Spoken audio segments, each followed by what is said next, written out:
ओम श्री गणगणपति नमः। श्री गणेश की वंदना कर, दिन के स्वामी बुद्धदेव तथा मां शारदे की आराधना कर, इष्ट देव का ध्यान धर, गुरुजनों को नमन कर, अभिनंदन करते हैं आपका वरुण रेस्टो सेंटर में। नित्य की भांति दैनिक पंचांग लेकर आपके समक्ष प्रस्तुत हूँ। यह प्रस्तुति नित्य 6 भागों में हुआ करती है और आपके सुझाव के अनुरूप कुछ उसमें त्रुटियों का निराकरण कर नयापन लाने का हम निरंतर प्रयास कर रहे हैं ताकि प्रस्तुति और उपयोगी बन सके। इन्हीं शब्दों के साथ हम आपको ले चलते हैं अपने पहले भाग में। दिशाशूल आज दिनांक 23 अप्रैल 2025, माह वैशाख, पक्ष कृष्ण, शाका संवत 1947 विश्वसु, विक्रम संवत 2082 कलायुग। सूर्योदय 5:20 पर, सूर्यास्त 6:16 पर। Sunrise at 5:20 AM, sunset at 6:16 PM। दिशाशूल उत्तर है। फिर भी यदि उस दिशा में यात्रा करना पड़े तो तिल या धनिया का सेवन कर यात्रा को की सुगमता बनाए रखें। पंचांग के 5 अंक वार बुधवार और तिथि अपराह्न 4:43 तक दशमी, उसके बाद एकादशी। नक्षत्र दिन में 12:07 तक धनिष्ठा, उसके बाद सतविशा। और योग संध्या 6:51 तक शुक्ल, उसके बाद ब्रह्म। करण प्रातः 5:33 तक वनिश, उसके बाद संध्या अपराह्न 4:43 तक विष्टि भद्रा। और उसके बाद बव है जो कि कल भोर में 3:42 तक रहेगा और उसके बाद बालव होंगे। तो ये रहा पंचांग के 5 अंक। महत्वपूर्ण मुहूर्त में जाने के पूर्व यह देखें कि भोलेनाथ की का वास आज कहाँ है। तो भोलेनाथ जब तक यानी 4:43 अपराह्न तक, जब तक दसवीं तिथि है कृष्ण पक्ष का, वे क्रीड़ा स्थल पे है जो कि कष्ट और दुख का कारक है, यानी अशुभता, शुभ नहीं है। उसके बाद कृष्ण पक्ष एकादशी होने के पश्चात कैलाश पर्वत पर शिव का वास हो जाता है जो कि शुभ है। महत्वपूर्ण मुहूर्त में, शुभ मुहूर्त में आज अभिजीत मुहूर्त नहीं है। अमृत काल कल भोर में 4:01 से 5:31 तक। द्विपुष्कर सर्वार्थ सिद्धि योग, रवि योग आदि नहीं है। विजय मुहूर्त अपराह्न 1:57 से 2:49 तक। गोधूली विलय संध्या 6:15 से 6:37 तक। निशिता मुहूर्त देर रात्रि 11:25 से मध्य रात्रि 0:10 तक। रात्रि में किए जाने वाले पूजा पाठ, साधना, तंत्र मंत्र आदि के लिए निशिता मुहूर्त अति शुभ हुआ करता है। अशुभ मुहूर्त में राहु काल दिन के 11:48 से 1:25 तक। गुलिक काल 10:11 दिन से 11:48 तक। यमगंड प्रातः 6:57 से 8:34 तक। वर्ज मुहूर्त संध्या 6:56 से 8:27 रात्रि तक। भद्रा प्रातः 5:33 से 4:43 अपराह्न तक। गंडमूल आज नहीं है। पंचक अहोरात्रि है, यानी आज सूर्योदय से कल सूर्योदय तक। तो ये रहे हमारे महत्वपूर्ण मुहूर्त जिसमें शुभता कम, अशुभता ज्यादा दिख रहा है। आज का पंचक शुभ है। तो चलते हैं ग्रहों की आकाशीय स्थिति के तरफ। ग्रहों का आकाशीय स्थिति कुछ इस प्रकार है। चंद्रदेव कुंभ राशि में आ चुके हैं और शेष ग्रह अपने पूर्ववत स्थिति में, पूर्ववत की राशियों में चल रहे हैं। इस प्रकार मित्र राशि में एक ग्रह, शत्रु राशि में एक ग्रह, सम राशि में 5 ग्रह और स्व राशि में कोई ग्रह नहीं है। ग्रहों और राशियों का संबंध यदि देखें तो बृहस्पति की राशि में सबसे ज्यादा ग्रह 4 ग्रह हैं। मंगल की राशि में एक ग्रह है। चंद्र की राशि में एक ग्रह है। शेष राशियों में एक ग्रह है, सूर्य को छोड़कर। सूर्य की राशि में कोई ग्रह नहीं है। न बृहस्पति और शुक्र आपस में राशि परिवर्तन किए हुए। इस प्रकार नक्षत्रों को, ग्रह और नक्षत्रों की शक्ति को देखें तो मित्र नक्षत्र में 2 ग्रह, शत्रु नक्षत्र में 2 ग्रह और सम नक्षत्र में 5 ग्रह हैं। शुक्र, बुध, चंद्र, राहु ये स्वतंत्र ग्रह हैं, इनके नक्षत्र में कोई ग्रह नहीं है। बृहस्पति के नक्षत्र में 3 ग्रह, शनिदेव के नक्षत्र में 2 ग्रह, मंगल देव के नक्षत्र में 2 ग्रह और शुक्र, बुध, चंद्र, राहु के नक्षत्र में कोई ग्रह नहीं। और शेष ग्रहों के नक्षत्र में, नक्षत्रों के ग्रह में एक एक ग्रह। तो ये रहे हमारे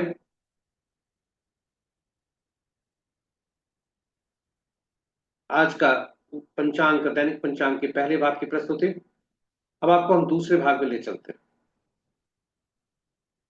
दूसरा भाग, जन्म पत्रिका में चंद्रमा जिस नक्षत्र में होते हैं उस नक्षत्र के अनुसार कैसा परिणाम होने की संभावना होती है, वह है।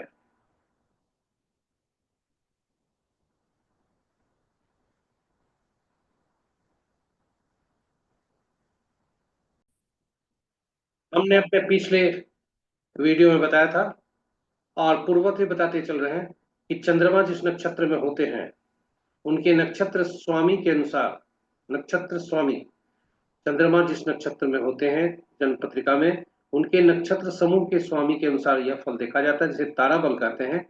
जब चंद्रमा के गोचर और जन्म नक्षत्र से तालमेल किया जाता है तो उसे तारा बल कहा जाता है। और सामान्य परिस्थिति, सामान्य परिणाम निकालने के लिए हम उसे नवतारा चक्र कहते हैं।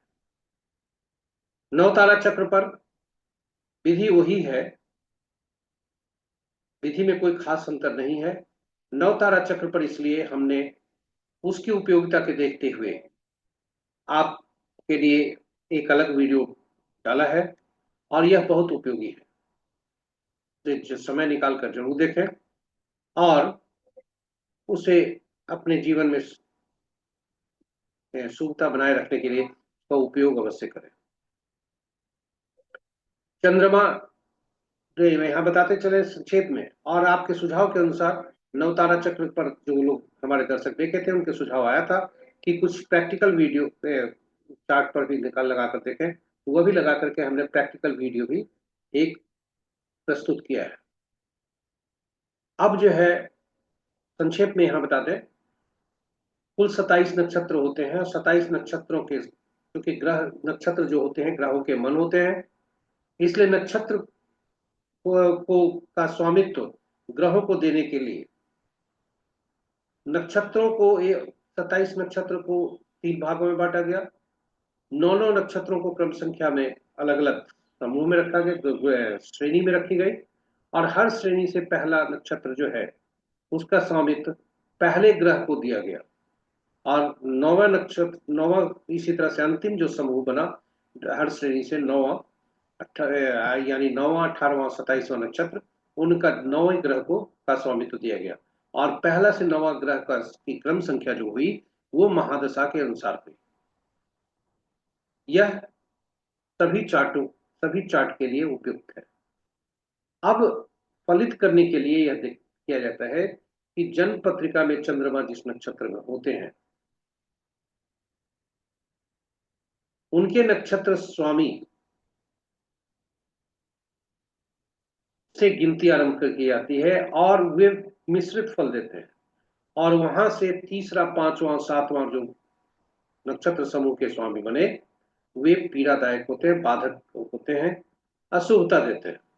7वां विशेषकर अशुभ देते हैं। और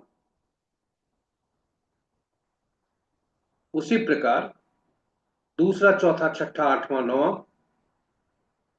ये जो होते हैं ये शुभ फलदायी होते हैं। और इसी को यदि कोई व्यक्ति आपका जन्म पत्रिका में, मान लीजिए उदाहरण के लिए कि चंद्रमा अश्विनी नक्षत्र या हम कहते हैं भरणी नक्षत्र में है जो शुक्र का नक्षत्र है, लेकिन कोई व्यक्ति यदि आपका अश्विनी नक्षत्र या माघा या मूला नक्षत्र का व्यक्ति आपके पास आया तो वह अति मित्र होगा। इसी तरह से कोई संबंध इस तरह के बने तो वह अति मित्र होता है। अश्विनी, माघा, मूला व्यक्ति का अति मित्र होता है। यानी शुक्र के नक्षत्र में जन्मे जातक के लिए केतु के नक्षत्र का व्यक्ति या बुध का नक्षत्र का व्यक्ति उनके लिए शुभता लाता है। वहीं यदि कहें चंद्रमा के नक्षत्र का व्यक्ति, उनके लिए समस्या का कारण। तो इस तरह से वही विधि यहां भी अपनाई गई है दिन देखने के लिए। वहां पर हम किसी मनुष्य का देखते हैं कि उसका नक्षत्र क्या है, यहाँ चंद्रमा का नक्षत्र देखते हैं, क्योंकि चंद्रमा हमारे लिए क्या फलदायी ले रहे हैं, तब आज का दिन कैसा हो रहा है। तो आज का दिन 12:07 तक चंद्रमा मृगशिरा, चित्रा और शविष्ठा नक्षत्र में रहेंगे और तत्पश्चात वे आर्द्रा, स्वाति और शतभिषा नक्षत्र में जाएंगे।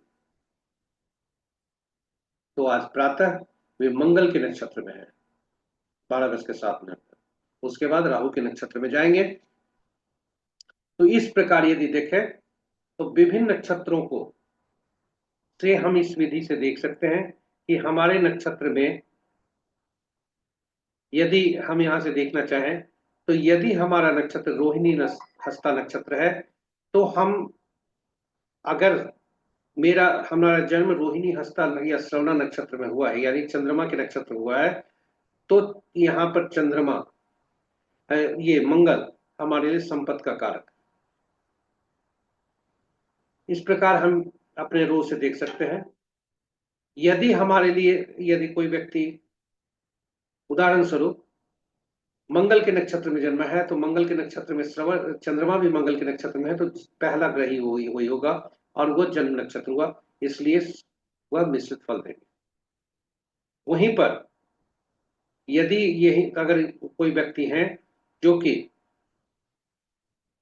कृतिका, उत्तराषाढ़ और उत्तरा फाल्गुनी के नक्षत्र में जन्म हुआ है, तो उनके लिए आज का दिन समस्या भरी हो सकता है। तो इस तरह से विभिन्न नक्षत्र के समूह के लोग समझ सकते हैं। और कल के लिए यानी दिन के 12:07 से दूसरे कॉलम में जो आदर्श स्वाति नक्षत्र के कॉलम में जो दी गई है, अपने रो के अनुसार आप इसमें यह देख सकते हैं। यह परमानेंट टेबल बना हुआ है। इस टेबल का उपयोग आप कहीं भी कर सकते हैं, किसी भी चीज का याद करने के। तो ये रहे हमारे दूसरे भाग की प्रस्तुति। अब हम आपको तीसरे भाग में ले चलते हैं, जो कि आज का चंद्रमा जिस राशि में है उसके अनुसार कैसा फल देगा। तो आज चंद्रमा का राशि परिवर्तन नहीं है, इसलिए पूरे दिन जो फल होंगे वे कॉमन होंगे। यानी मेष राशि के लिए दिन शुभ है, कर्क और सिंह राशि के लिए शुभ है, वृश्चिक के लिए शुभ है, कुंभ मीन के लिए शुभ है। शेष राशियों के लिए थोड़ा सा अशुभता आ सकता है, इसलिए सावधान रहने की आवश्यकता है। अब हम आपको ले चलते हैं अपने चौथे भाग में। यह उन लोगों के लिए उपयोगी हो सकता है जो कोई नया काम करने जा रहे हैं और उनके लिए मुहूर्त हमने रखा है। ऐसा कार्य जो घूम घूम कर किए जाए, जिसमें स्थिरता नहीं हो, उसके लिए अलग मुहूर्त हमने रखा, जिसे कहते हैं चर राशि में मूवेबल साइन में जो प्लैनेट है, उनके अनुसार ऐसा ये वो उससे संबंधित कार्य है। कुछ ऐसे भी कार्य होते हैं जो स्थिर रहकर किए जाते हैं, जैसे विवाह। विवाह में जो सिंदूर पड़ता है वो स्थिर होना चाहिए, इसलिए स्थिर राशि में अगर सिंदूर का दान होता है तो वह उसकी जो आयु होती है वो लंबी होती है। उसी तरह गृह प्रवेश लंबी आयु होता है। यदि कोई आप वकील है का दुकान खोल रहे हैं या वकील से संबंध कर रहे हैं, आप अपना नया ऑफिस खोल रहे हैं, तो आपके लिए जो ग्राहक होना चाहिए वो स्थिर होना चाहिए। तो स्थिर अगर में खोलते हैं तो वहां पर आप टिकते हैं और आप भी टिकते हैं, साथ साथ आपके ग्राहक भी आकर के जो आएंगे वो आपसे जुड़े रहेंगे और तब आपका व्यवसाय बढ़ेगा। उसी तरह भवन निर्माण से जो संबंधित रखते हैं उनके लिए भी वही चीजें लागू होती है। कोई व्यक्ति नया इंटरव्यू के लिए जा रहा है, जॉब ज्वाइन करने के लिए जा रहा है, तो उस जॉब में वो टिकेगा, इसके लिए यह स्थिर है। लेकिन प्राइवेट जॉब में यदि है तो द्विस्वभाव में करे, क्योंकि स्थिर और मूवमेंट दोनों उसमें होता है। ऐसे तीसरा जो होता है, जो दोनों टाइप का काम होता है, जिसमें घूमना और स्थिरता, यानी अस्थिरता और जड़ता दोनों हो। जैसे एक उदाहरण करता हूँ, जो लोग मार्केटिंग से संबंध रखते हैं या क्षेत्र विजिट का रखते हैं, वो दिन में क्षेत्र विजिट करते हैं, उसके बाद शाम में रिपोर्टिंग करते हैं। उसी तरह से दिन ऐसे कुछ ठेला वाले हो सकते हैं, कुछ ऐसे कार्य हो सकते हैं जिसमें आपको दिन में घूमकर करना है और एक समय पर, निश्चित समय पर उसकी रिपोर्टिंग करनी है, और फिर कहीं बैठ कर काम करना है। तो वो कार्य जो होते हैं द्विस्वभाव टाइप के होते हैं, दोनों तरह के होते हैं। यदि आपके काम ऊर्जा से संबंधित अगर मुहूर्त में देखें, तो ऐसे कार्य जिसमें अग्नि तत्व की आवश्यकता हो, यानी ऊर्जा जो शादी का उपयोग हो, तो उनके लिए मुहूर्त अलग रखा है। और फिर ऐसा जो थोड़ा स्थिरता हो, जो भूमि भवन पेड़ पौधे आयुर्वेद आदि से संबंधित रखते हो, उनके लिए मुहूर्त अलग रखा है। और जो जिसे कहते हैं पृथ्वी तत्व, वायु तत्व से संबंधित कार्य, इसमें बोलकर लिखकर संचार जिसमें हो, यात्रा हो, विचार का प्रकट हो, आदि का उपयोग किया जाए, तो उसे वायु तत्व कहते हैं। और ऐसे भी कार्य हो सकते हैं जिसमें भावना हो, मानवता हो, दया ममता का उपयोग हो, उसे हम इमोशंस में लाते हैं, और जिसे जल तत्व कहते हैं।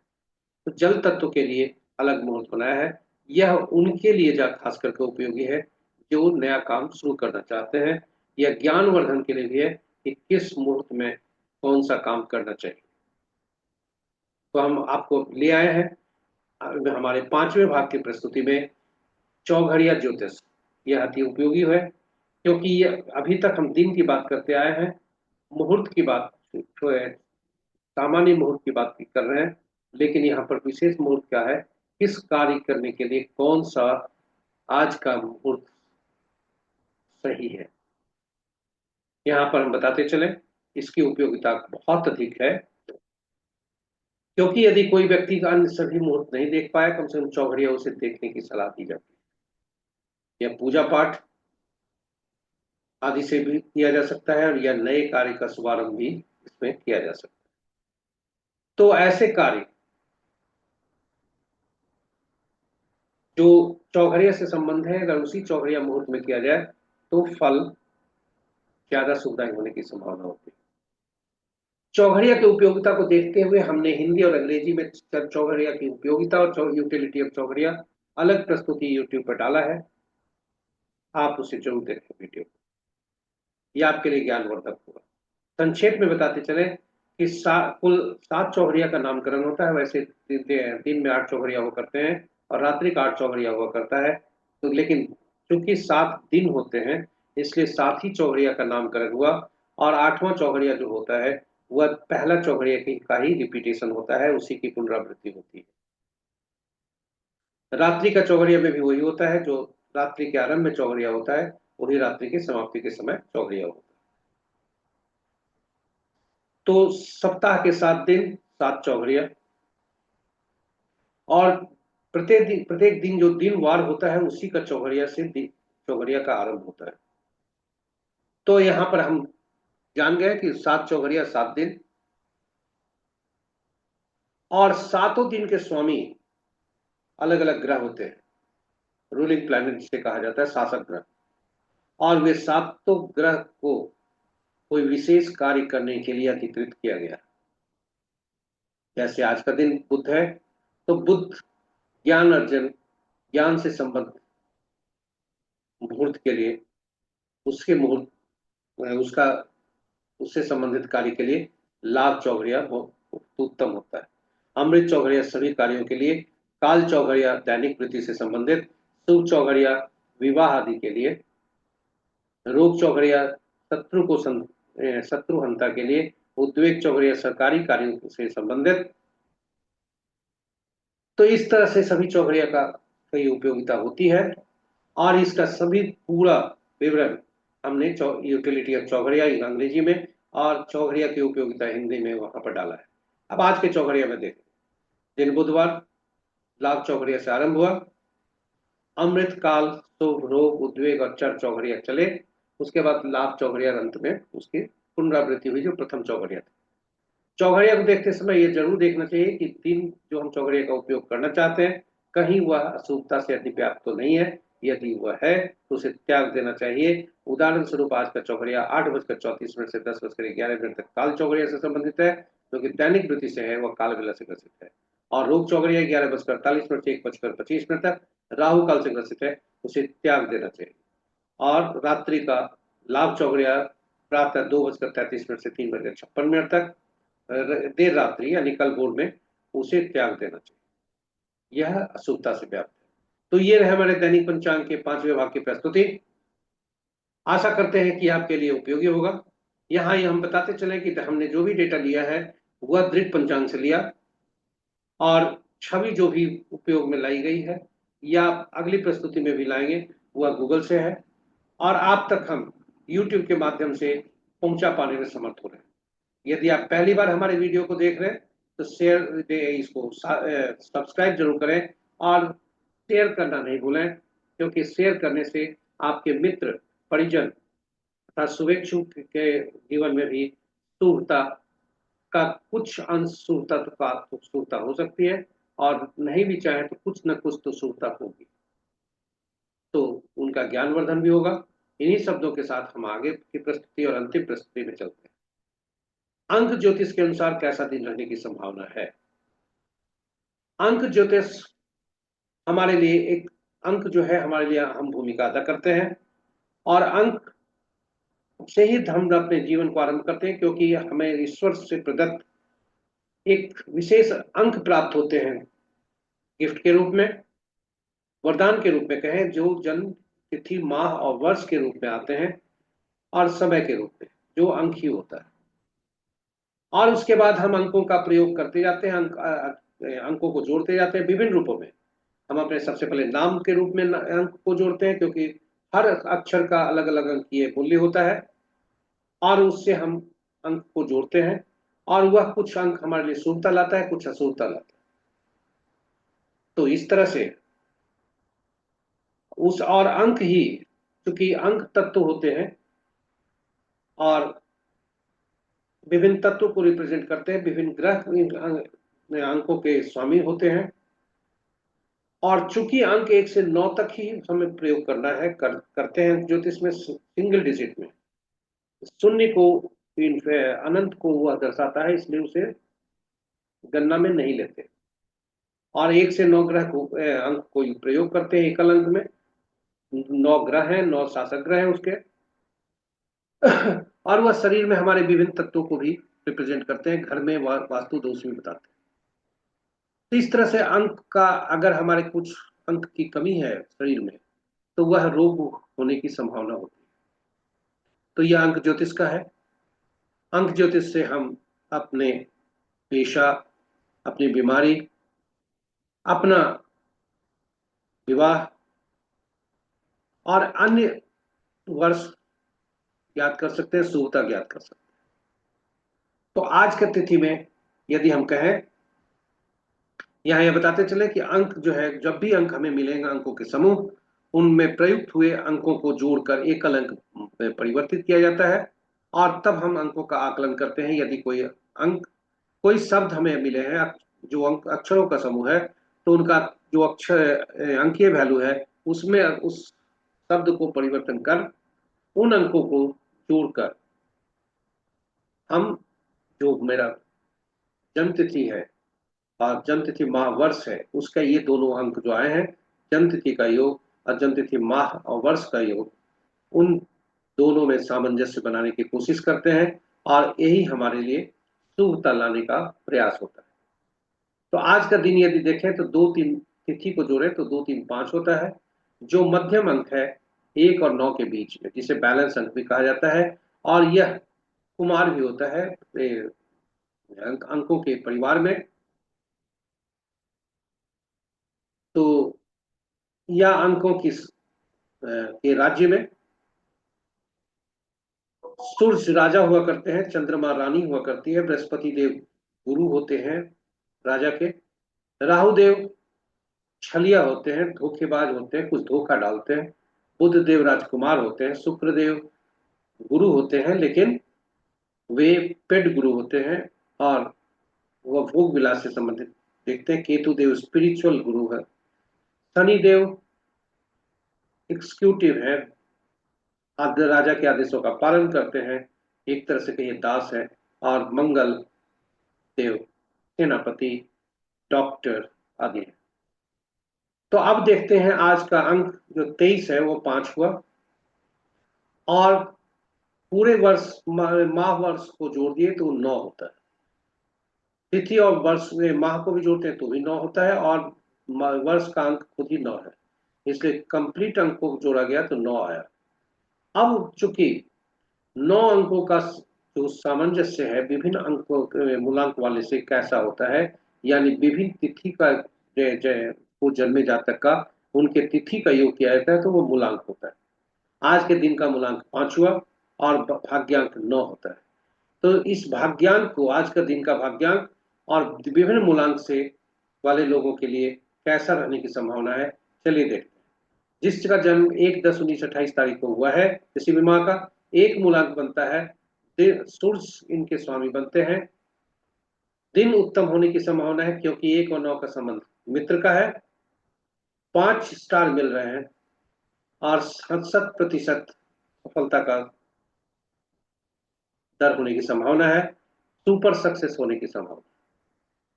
जिनका जन्म 2/11/2029 को हुआ है, 2 मूलांक है इनका, चंद्रमा इनके स्वामी बनते हैं। दिन उतना अच्छा नहीं हुआ है क्योंकि 2-9 का संबंध शत्रुता का होता है, और 1 स्टार मिल रहे हैं। क्योंकि राजा और सेनापति से ज्यादा काम नहीं है, इसलिए 30% सफलता का दर है। स्ट्रगल हो सकते हैं और वैवाहिक जीवन में कुछ समस्या आ सकती है, थोड़ा सावधान रहने की आवश्यकता है।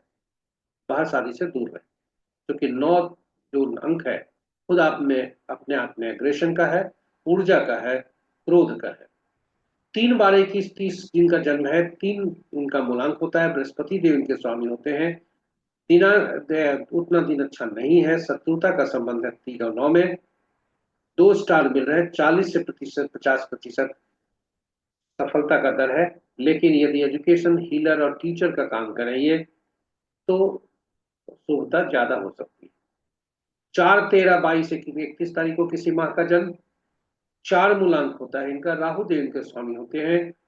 और राहु 4 और 9 का संबंध अति शत्रुता का है, इसलिए सावधानी जरूरी है। 2 स्टार मिल रहे हैं, सफलता 80% हो सकती है,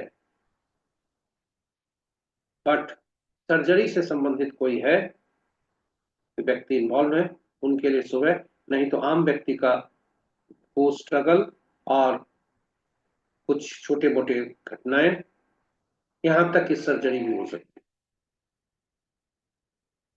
5/14/23 तारीख को जिनका जन्म हुआ है, 5 मूलांक होता है, तटस्थ है, आपस का संबंध, 3 स्टार फिर भी मिल रहा है, 80 से 90% सफलता का दर है। लेकिन अगर यदि व्यक्ति वित्तीय विभाग से, कार्य बैंकिंग से संबंध रखते हैं तो उनके लिए शुभ। 6/15/24 तारीख को जन्मे जातक, 6 मूलांक है, शुक्रदेव इनके स्वामी बनते हैं। दिन उत्तम होने की संभावना है, सामान्य होने की संभावना है, क्योंकि 6 और 9 का संबंध तटस्थ का होता है। 2.5 स्टार मिल रहे हैं, 80% सफलता का है। लेकिन यदि व्यक्ति मीडिया के में है तो उत्तम हो सकता है, लेकिन कंट्रोवर्सी और स्कैंडल से दूर रहने की आवश्यकता है। 7/16/25 जिनका जन्म है, 7 मूलांक इनका बनता है, केतु देव इनके स्वामी बनते हैं। दिन उत्तम होने की संभावना है, 1.5 स्टार मिल रहे हैं, और 7 और 9 का संबंध तटस्थता का है, 60% है।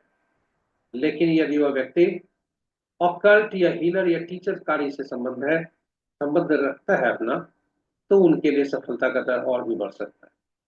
शनिदेव इनके स्वामी हैं, 8/17/26 तारीख को जन्मे जातक, उनके लिए तटस्थता का है, 1.5 स्टार मिल रहा है, 30% सफलता का है। और किंतु यदि वह लॉ या आर्मी से संबंध काम कर रहे हैं, सेना से संबंध है उनका, तो शुभता बढ़ सकती है। 9/18/27 तारीख का जन्म जिनका है, 9 है जिनका मूलांक, मंगल देव इनके स्वामी बनते हैं। एग्रेशन प्लस एग्रेशन, 9 और 9 का संबंध अति शत्रुता का है। इसलिए 1 स्टार मिल रहे हैं। 10 से 40% सफलता का दर है। किंतु यदि ये व्यक्ति चिकित्सक हैं तो थोड़ा सावधान रहकर, चिकित्सा मतलब सर्जन है तो उनके लिए सुविधा का भी हो सकता है, किंतु उन्हें थोड़ा सावधानी रखनी है। इन्हीं शब्दों के साथ हमारे दैनिक पंचांग की प्रस्तुति का यहाँ समापन होता है।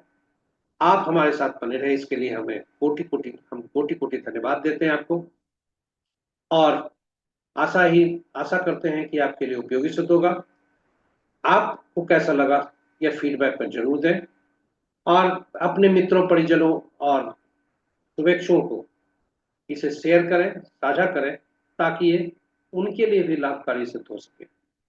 इन्हीं शब्दों के साथ हम आज विदा लेते हैं। यदि हमारे आप कुछ नया प्रस्तुति चाहते हैं या इसमें कुछ नयापन चाहते हैं, कुछ चीजों को हटाना या कुछ जोड़ना चाहते हैं, सुझाव जरूर दें। इन्हीं शब्दों के साथ आज का दिन शुभ हो। माँ बुद्ध देव तथा आज माँ शारदे की असीम कृपा पर बनी रहे। दिन शुभ हो। इन्हीं शब्दों के साथ हम आपसे विदा लेते हैं। कल फिर नई प्रस्तुति के साथ आपके समक्ष उपस्थित होंगे। तब तक के लिए आज्ञा दें। जय बुद्ध देव, जय गणेश, जय मां शारदा।